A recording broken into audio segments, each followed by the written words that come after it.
In our contemporary business environment, many leaders feel besieged by a cascading number of risks, including cyber threats, rapidly advancing technologies, politics, and the environment. That is why an essential component of effective leadership is having a risk management program that can ensure organizational resilience and sustainability. Catherine Allen, founder and CEO of the Santa Fe Group and an NYIT trustee, is joining me today to discuss risk management issues at companies large and small. Catherine is a pioneer in the field and has set up, chaired, or been a member of many risk committees. At the Santa Fe Group, she created a strategic consulting company specializing in briefings to C-level executives and boards of directors in financial institutions and other critical infrastructure companies in risk management, cybersecurity, emerging technologies, and third-party risk. Catherine, welcome to our podcast. Well, thank you, and thank you to NYIT offering me this opportunity. I look forward to it. Oh, it's great having you with us. To get things started, tell the audience a bit about yourself and about your journey that led you to start your company, Santa Fe Group. Well, I know your audience is a number of entrepreneurs as well as risk managers, and I have to just say, first of all, I've always been an entrepreneur at heart, and I love risk management. And I'll come back to both of those subjects in the future. I grew up in a very small town in Missouri, and I was an entrepreneur at age 9. I had my own antique children's toys and doll furniture business, and actually saved enough money that I used part of that for my college. My dad was the bank president, a small bank, and there, it was a town that had one doctor, one lawyer, one banker. And I saw him use the bank as a platform to bring in soybeans to the state for crop rotation, to bring in the first public nursing home. So I saw him combine business and public policy, and he would go to Washington to testify on behalf of community banks. That was a framework for my career. So I started early in retailing because that was the only way that women could be in business at that point. I graduated from the University of Missouri, and I was a retail store buyer and created new boutiques within the retail stores. I then started working on my master's degree and then my doctorate. And while doing that, I taught at the undergraduate level and then the graduate level at Mount Vernon College and Marymount College, then American University. And I did my dissertation on the divestiture of AT&T and the impact that was going to have. That got me interested in emerging technologies. Even though I wasn't a technologist and my doctorate is in international business, it got me interested in that adoption part. So from there, I went to Dun & Bradstreet, and I was head of strategic planning for a new division, an entrepreneurial division called the Talking Yellow Pages. From there, I went to Citicorp, and I was, again, head of strategic planning and marketing for a new division, the development division, and we did the enhanced telephone. All of this before the internet, and just as the internet was emerging. The enhanced telephone had a smart card. And that got me interested in security, how you could use a smart card as part of secure access. So that led to me becoming the CEO of BITS, Banking Industry Technology Secretariat, which was the 100 largest financial institutions in the U.S. and their CEOs. And before 9/11, we focused on the upside of e-commerce and payment systems. But after 9/11, really started to focus on information security, cybersecurity, anti-money laundering, more of the, concerns about technology.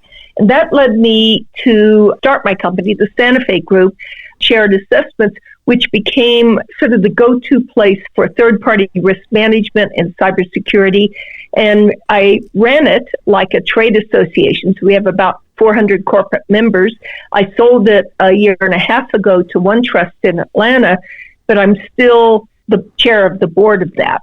And because I also felt like boards needed to better understand risk, I created a nonprofit, the Board Risk Committee, which today does peer exchanges and education on emerging technologies like AI and quantum computing and cybersecurity. In fact, we just had an event last week for corporate board directors and chief risk officers.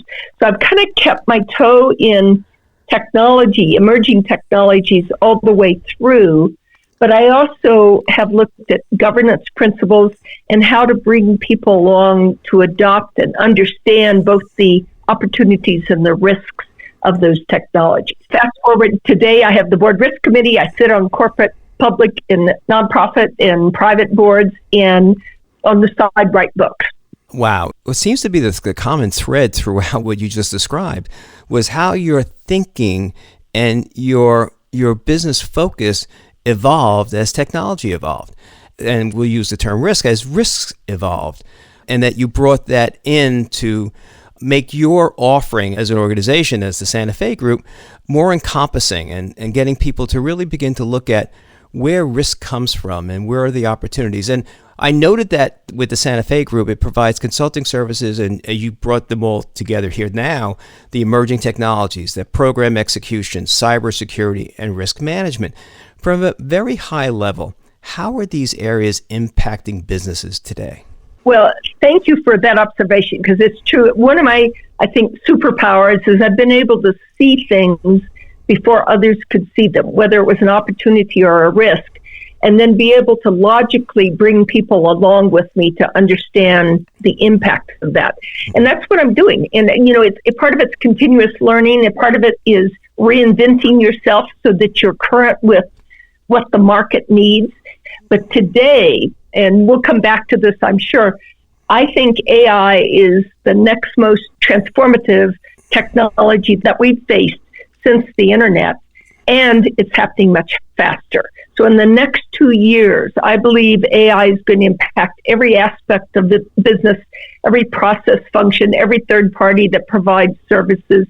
It's going to disrupt the workforce. It's going to offer great productivity enhancements. Mm-hmm.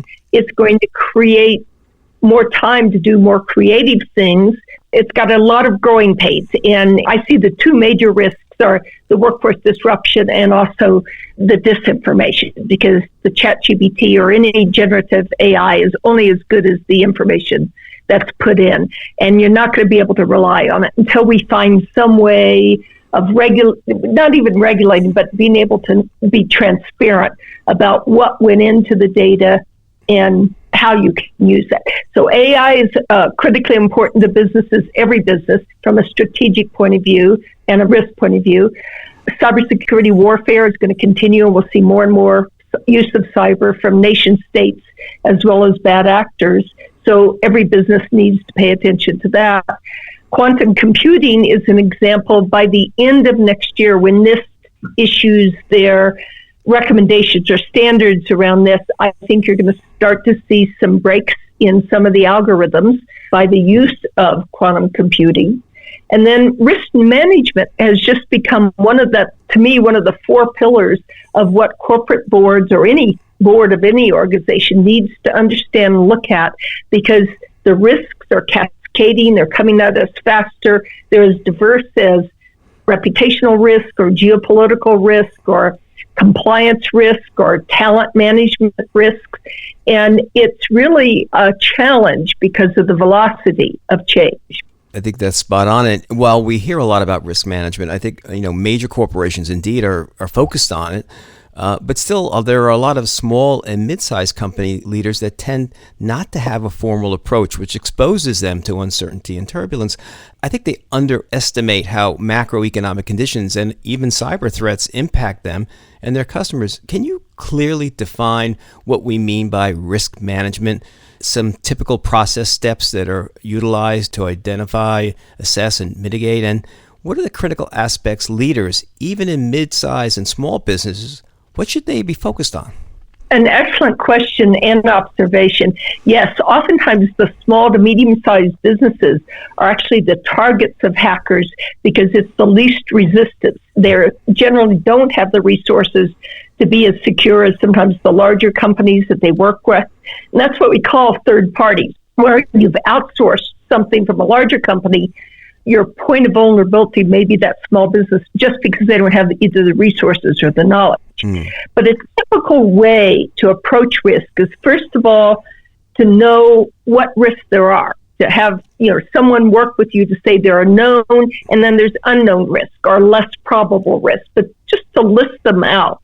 The second is to create a discussion with your board or senior management of your risk appetite. Then you create a risk matrix, and on this should list every single risk that you have identified the probability of it happening. But if it does happen, it could be catastrophic. So that, like COVID is a good example of something that became catastrophic for us. And then who owns it? Who within the organization, from a senior management perspective, and even a board committee, who owns it? I, of course, am a big fan of risk committees. That's our nonprofit, the Board Risk Committee, is because I believe there's so many risks. They're happening so fast that you really need the expertise on a committee to help a board really manage those risks. And then you look at that matrix annually and see if anything's changed. You look at, do you have people on your board and in your senior management team that are responsible for looking at these kind of risks, or at least have the knowledge and capability? And then can you devote a whole board meeting or a whole management meeting really just to talk about the trends and the risks that are out there, and to do that on a quarterly basis? So those are just some examples of what small to medium-sized companies could actually do. I was in the printing and packaging business, and my partners and I, we were doing revenues, so we were approaching $50 million. And our great resource was always trade associations and trade groups where we could go in and have those conversations. And so for those small business people out there, think about in terms of trade associations. And also, by the way, have those conversations, whether it's with your accountants, your bankers, your auditors are always a really good source of getting some information of what businesses in your marketplace, what are they facing? And I think, you mentioned COVID. I think on a pre-COVID basis, as an example, a lot of us didn't really focus totally on what supply chain disruption might be like. And I think now we're in a world where that becomes, well, we're getting settled now, right? We always say, well, we're in a post-COVID economy. I guess it's, for a lot of companies, don't lose sight of the risks that still exist out there. Absolutely. And that's an excellent point on trade associations. Even also, like NYIT offers some help from the professors I know in the computer science and the risk management programs that will help entrepreneurs. Having peer exchanges, learning from academics, having good mentors, reading, going to conferences, all of those are first of all, there's no one expert on this, and the risks are changing so much. You have to be curious, and you have to be a continuous learner and keep doing that. I had the opportunity a couple of years ago to interview Annie Duke. She's an author, is also a world champion poker player, and she wrote a couple of books, one called Thinking in Bets and the other one, How to Decide. And she talked about how difficult some people find thinking in probabilities. And you said that quite clearly when you make your list of possible risks, then you have to add probabilities of them coming to fruition. What is the probability of this happening to me? And then also examining your inherent biases. I've always considered myself an optimist, but unfortunately I have an optimist bias on a lot of things that I try to make decisions on. So I think in terms of thinking in probabilities, and I think that's probably where experts could probably be of a lot of help. Right. And having those mentors, having, sounding boards for you. And you bring up a good point. I too am an optimist, and I'm an extrovert, and I'm more strategic. I always hire my number two, or surround myself with people who think differently than I do. So almost always my number two will be an introvert, someone who's more tactical or, more hands-on, and provides a different perspective. And that I find is really important, because if you surround yourself with people who think just like you do, you are going to have mistakes, and you're going to miss things. And it's really important to acknowledge that personal bias. Yeah, and I think whether you're a small business owner or you're the leader of a Fortune 500 company, it doesn't really matter. It's also evaluate your decisions. And a lot of people will evaluate their bad decisions, but also evaluate your good decisions. Or was that a good decision you made, or were you just lucky? And so start to look at things where, you don't want to get yourself wrapped up in that sense of, I guess, invincibility, right? Where you think, every decision I make is great, or I've made some really wonderful ones, when the reality was you might have just been lucky. So I think that also you have to look at yourself as possible fomenting the risk within your organization. You are so right, John. And I know you've, got a background in business. We've learned the most from our failures. And you have to admit the failure, and then you have to learn from it. And I just think that's the way being open to learning and being open to, it can be criticism, but it also could just other perspectives. Exactly. And I think that sort of brings me into the next question, because as I'm speaking to you, I'm curious, your personal journey has shaped, and for all of us, it shapes our leadership style. What are some of the critical skills that you think that a good leader requires? So I'm going to I'll talk about mine or how mine evolved, but also I've got some results from a survey that we did at Women Corporate Directors, which I think is really insightful. So I would say for myself, I talk sometimes about superpowers, but mine is both this ability to see things before other can, to be very intuitive and to see how something is going to play out, but then to be able to take business people along with a logical argument. So I've honed that and also learned to be data-driven to be able to bring people along onto the stage. So that's one thing. I also have always surrounded myself with the smartest people I could find, way smarter than me, and also that are diverse and have diverse perspectives. So I think that is really important. I'm not a hands-on manager. I'm a believer in you hire people, you understand their skill sets, and then you manage to those skill sets. You empower them and let them roll. And then I would say the last, and I think really important, is I think holistically about things. I think about risks holistically. I think about opportunities the same way. I don't look at just one thing and go kill it. I look at how things will interact with each other. So I pay attention to, for instance, all the stakeholders that you might have: employees, customers, vendors, regulators, funders, investors. And I treat them with respect and with kindness and with the fact I'm going to learn. So I listen well and I'm open to hearing what others have to say. Saying that, when we did this research with WCD, we did it pre-COVID and then during, kind of towards the end of COVID, and it was dramatically changed. We were asking CEOs and board directors what kind of skill sets they wanted. Pre-COVID, it was things like operational experience, financial know-how, having been a C-suite executive, knowing the market. During and after COVID, it was all soft skills. It was having empathy, being able to pivot quickly, being able to empower teams, having a vision and bringing people along with it, and leading by example. And I think, COVID was a pivotal point in our leadership style and in how people think about work and how they think about work from home. And it requires more soft skills, which are harder to teach people. Absolutely. And I think it's interesting you mentioned taking a holistic approach. Most recently, I had a conversation with a gentleman that runs a very large corporation, and we talked about that. And also, what he started out with is really an expression of how his soft skills became so important. He always wanted to have empathy and understanding, and because it's a multinational company, he often talked about understanding regional cultures. And that became so critical for him as he had to navigate through leading that organization both during COVID and now in a post-COVID phase, and even to the extent where he's now got to convince people to come back to the office. And how do you do that in a way that makes them realize it's actually not only for the company's benefit, but it's for their benefit? I also think that what we talked about is an awareness that people have of the risks inherent in even starting or running a business today. And it's like keep your head on a swivel, just constantly looking for where there are opportunities and risks throughout the marketplace.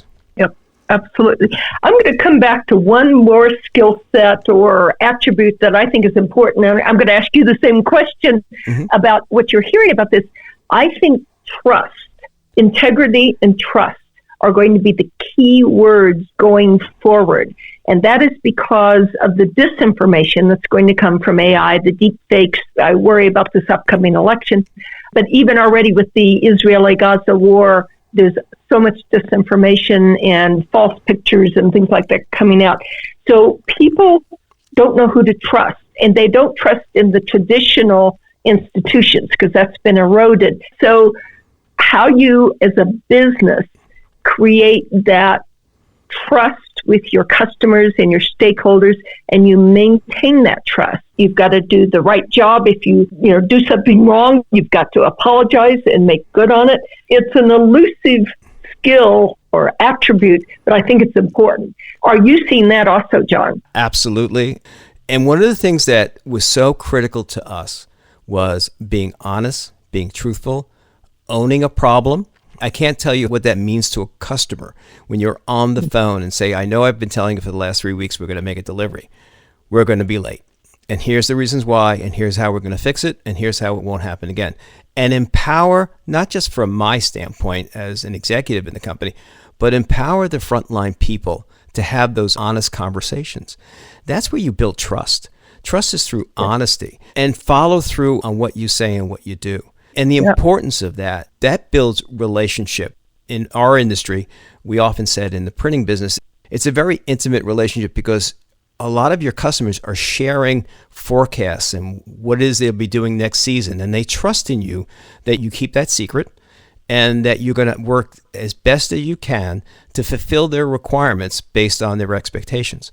As it relates to the more global problem of disinformation out there, it's hard for a business leader to think that they could actually help with that. I think for most people, they realize it's somewhat out of their control, except when it comes, especially in terms of social media today. I try to get anyone I talk to or I mentor to understand the importance of critical thinking and understand when you hear something and you say, it doesn't sound right, it probably isn't. And you need to take a look somewhere else.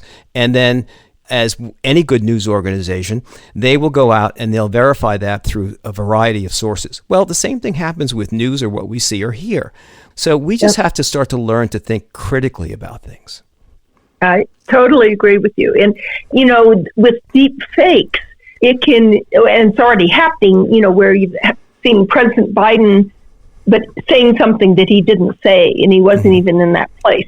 And that's happening now to companies. We're just beginning to see the disinformation, which is really going to be terrific. So I just want to come back to NYT for a few minutes because I think it's important. First of all, I've been on the board of trustees almost since Hank Foley became the president. And part of that was because I knew him at the University of Missouri. I was on the board of visitors, and he was our vice chancellor for research and then our interim chancellor.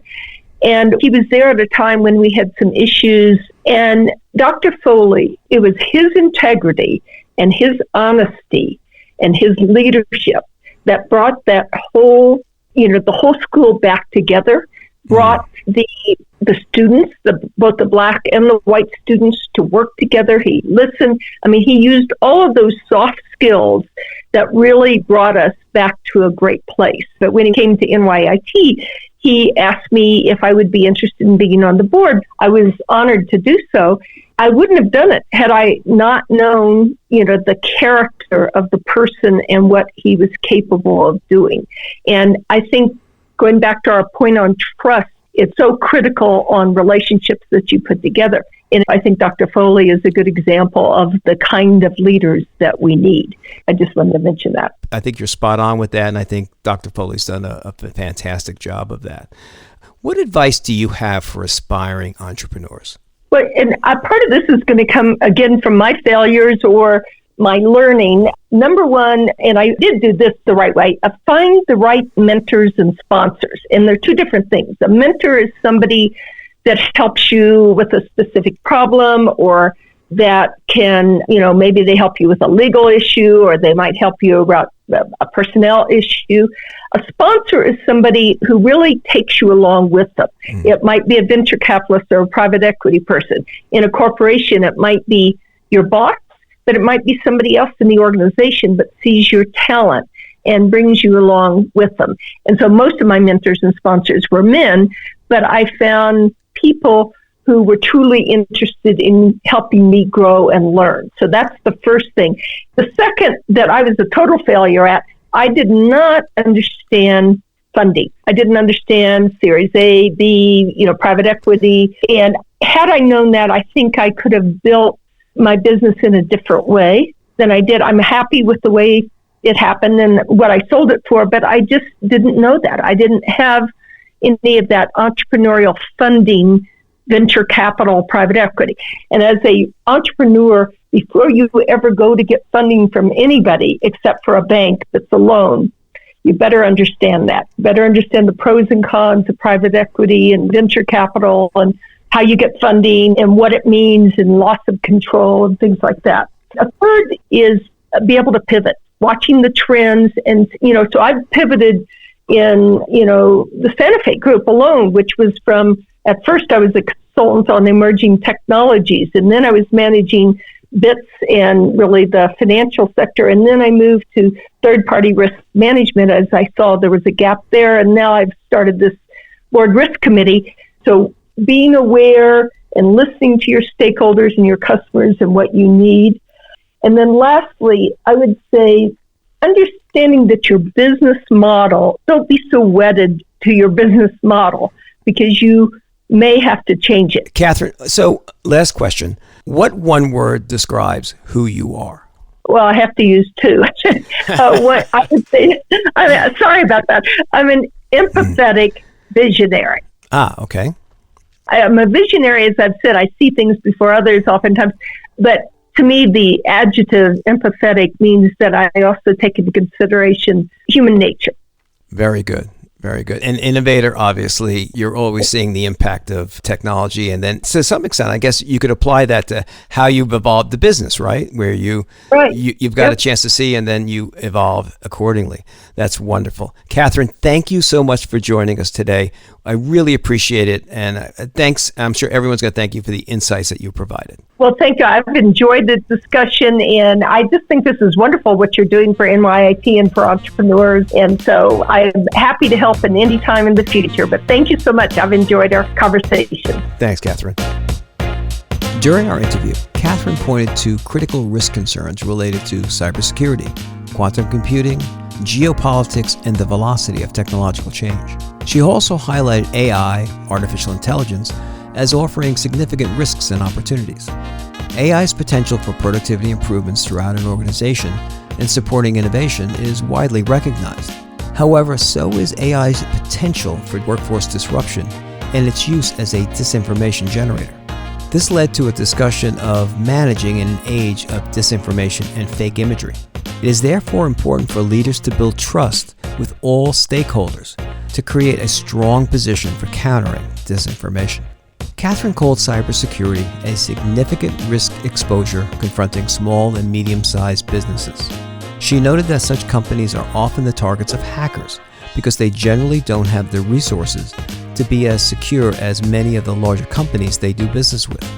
This creates a third-party risk vulnerability for companies outsourcing to those small businesses.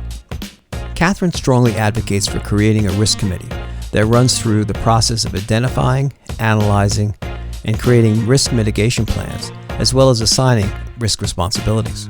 She recommends devoting management or board meetings to risk management at least quarterly. Her advice for aspiring entrepreneurs is to find the right mentors and sponsors. Mentors can help with specific issues or problems. They're your audience for discussing opportunities or difficulties and offering advice. Sponsors are those who bring you along, recognize your potential, and are focused on your success. Next, as an entrepreneur, before obtaining funding, understand the pros and cons of using a source such as private equity or venture capital, especially the potential for loss of control and other risks. Another important issue is being prepared to pivot if necessary and not being anchored to your business model because you may have to change it. Catherine used visionary as the one word who describes who she is. And I would say visionary is an apt description for someone who has worked at the leading edge of technology and risk management for decades. We thank Catherine for sharing her knowledge and valuable insights.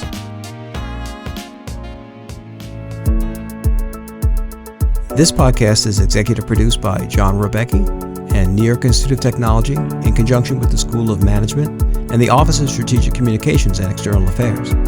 The interim dean of the School of Management and executive producer of this podcast is Deborah Cohen. Our marketing and social media strategist is Petra Shantaraga, and our audio editor and mixer is Brian Falk from Abacus Entertainment. Special thanks to Professor Ellie Schwartz and Victoria Greco for all their support.